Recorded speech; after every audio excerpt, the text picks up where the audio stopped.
саламатсыздар. Бізге бүгін Альфирдің апасы қонаққа келіп отыр. Апамызбен сәлемдесейік тағы да бір. Саламатсыз ба? Саламатсыздар. Жарайсыз. Ал Альфирдің апасы мінекей біздің балалар.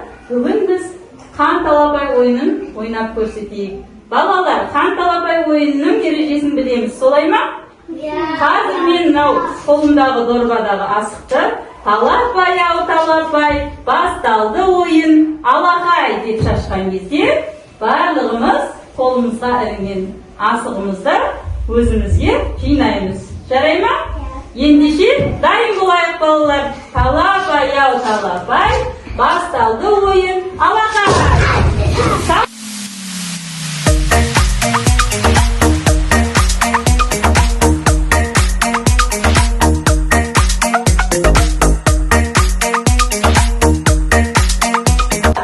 Сонымен бүгін қан асығы біздің Бекзатқа түсті. Ендеше ойында Бекзат бастайды. Асық ойнап лай-лай, мұнша бала таңғалып, тұрсақ ойнап лай-лай. Кешке дейін асықты ойнап едік лай-лай, қызығына ойынның тоймап едік лай-лай.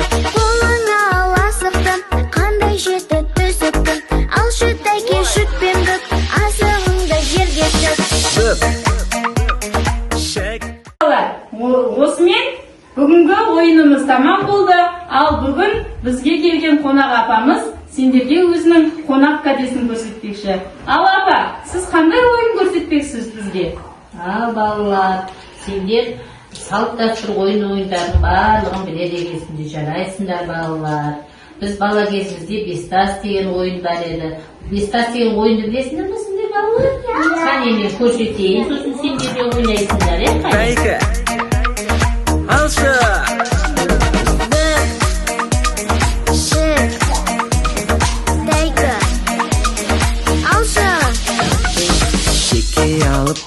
Керемет, мінекей көрдіңдер ме балалар? Қандай қызықты ойын. Сендерге ұнады ма? Рахмет апа сізге көп. Бізге қонаққа келіп тұрыңыз. Осындай ойындарыңызбен біздің балаларға көрсетіп бөлісіп отырыңыз.